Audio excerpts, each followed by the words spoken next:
O Elon Musk é um Anunnaki ou é um reptiliano? Ele faz parte dessa raça aí ou não? Na verdade, grandes lideranças mundiais, não é que eles fazem parte da raça, mas eles têm uma genética ligada a essas raças ou trabalham com eles. Quem é mais conectada é a mulher dele. Parece que ele que é o cara e tudo, mas a mulher dele, inclusive, se separaram, mas decidiram que vão continuar a ter filhos juntos por causa da genética. Por isso que as famílias reais também só se casam entre eles, tem um lance da genética. Todos têm um sangue tipo O e eles ainda têm um sangue tipo O com uma característica, uma proteína diferente.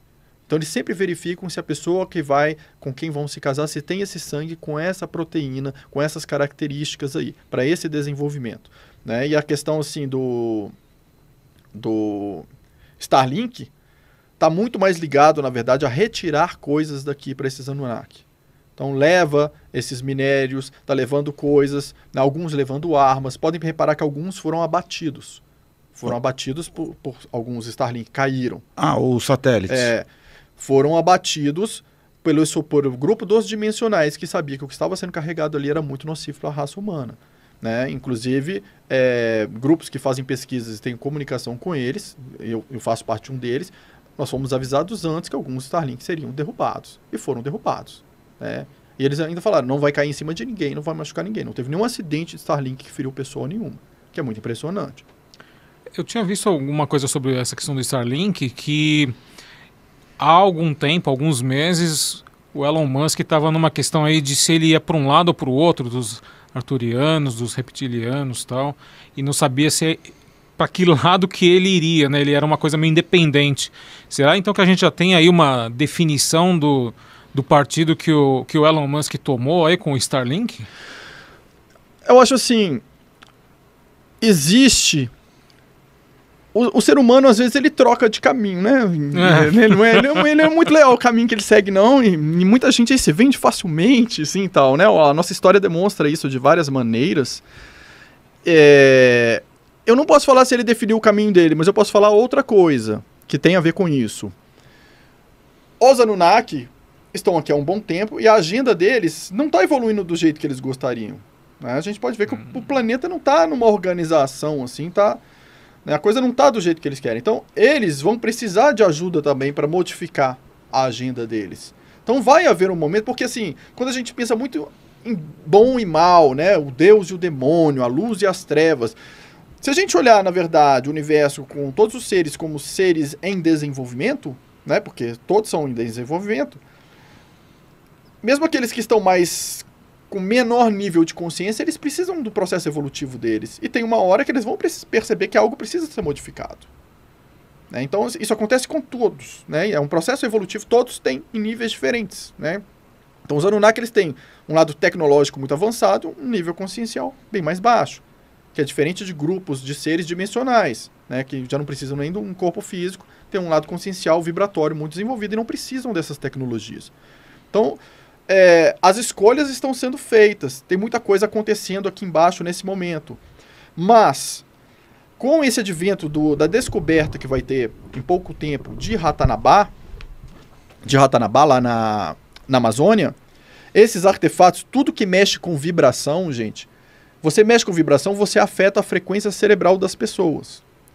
Né? Vocês vão observar, se vocês veem imagens dos Anunnaki, vocês vão ver que tem muitas que parece que eles estão segurando uma bolsinha com um reloginho e parecendo com uma pinha na mão, assim. Parece que eles estão com uma pinha apontando assim para as pessoas. Aquilo ali é um artefato de ressonância de frequência sonora. Por quê? Através da frequência sonora ou da frequência de luz ou qualquer coisa que você emita no ser humano, você consegue limitar a vibração da glândula pineal dele. E ao deixar a frequência cerebral do ser humano com uma frequência cerebral mais baixa, ele se torna mais submisso. Então, por isso as televisões emitem certas frequências, existem essas antenas de celular que quem é mais sensível passa mal quando mora embaixo, porque tudo isso é feito para limitar a frequência vibratória do ser humano, porque fica mais fácil você controlar a frequência. Quando ele vai elevando a sua frequência cerebral, além dele começar a desenvolver faculdades extrasensoriais, o que é extrasensorial? Né? Que a gente fala paranormal, parece um negócio de fantasma, de filme de terror. Extrasensorial nada mais é, como o próprio nome diz, além dos 5 sentidos. Significa, é uma coisa simples, que você começa a perceber a sua realidade além do que os seus 5 sentidos percebem. Então você tem mais ferramentas de percepção de um campo vibratório, de uma energia, se aquilo é denso, se aquilo é leve, se é pesado, né, se aquilo te faz mal, se não faz.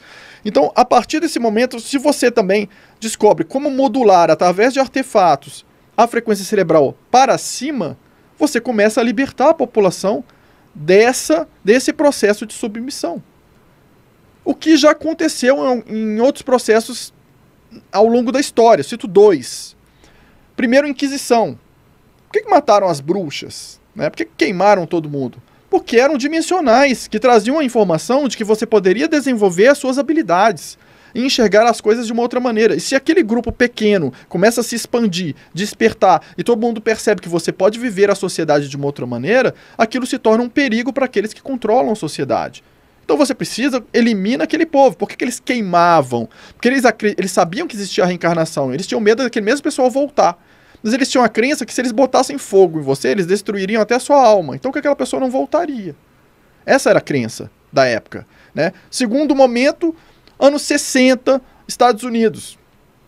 De repente, uma quantidade absurda de dimensionais conscientes, né, na condição humana, entra para a parte artística, mundo da música, aquela eclosão da música que desperta, que traz uma consciência, né, principalmente Estados Unidos, ali, Inglaterra, nos 60, falando de uma nova sociedade, olhar o mundo de outra maneira e tudo aquilo. A juventude entra naquela frequência e todo mundo despertando, vamos fazer diferente, fazer diferente, fazer diferente, representa um perigo para o sistema. O que foi feito? As pessoas que tinham domínio financeiro jogaram droga na sociedade inteira. Se você conversa com quem trabalhava com aqueles músicos, eles falam que eles já tinham aquele nível de consciência antes de usarem drogas. Assim, não foi aquilo que deixou eles, né, com uma visão além da sociedade. E que eles eram bem centrados. E na hora que injetou droga naquela juventude inteira, desviou todo mundo. Então ali você matou mais uma leva de dimensionais em outro processo. Então assim, o grupo de dimensionais tem esse movimento de trabalhar, de despertar. A gente tem isso dentro da gente. Aquela vontade, não, gente, eu quero de alguma maneira mostrar para o mundo que a vida não é só trabalhar e morrer. Eu quero de alguma maneira ver que existe algo além. Eu sinto no meu coração, todo mundo que está aqui, todo mundo sente, vocês todos que estão assistindo aí, vocês todos que estão sentados, todo mundo sente que existe algo além. A gente pode até não falar assim, eu sei o que é, mas se a gente está aqui querendo uma informação diferente, é porque a gente quer fazer diferente. Se a gente quer fazer diferente, é porque a gente sente que não é só isso, que existe algo além. Então existe aquela programação no nosso subconsciente, dos dimensionais. Mas existe, por outro lado, a programação do hackeamento dos Anunnaki. O que é isso? Hackeamento dos Anunnaki é quando esses deuses lá atrás chegaram para a humanidade que eles criaram e falaram assim, vocês vão jurar lealdade a nós e submissão. Esse momento, quando você jura sua lealdade e submissão àquele que te manipula, te controla, o opressor ali, isso é genético, gente. Existe quem entende aí de constelação familiar. Você nasce numa família e você vê que aquilo que representa a vibração, o campo morfogenético da sua família, você está propenso a seguir aquele mesmo programa. Então a humanidade veio seguindo esse mesmo programa desse hackeamento, de submissão, né, de precisar de um guru, de precisar de servir a um Deus, de não acreditar no seu próprio potencial. Porque o dimensional é o quê? Olhar para ele e falar assim, peraí, eu tenho uma centelha divina dentro de mim.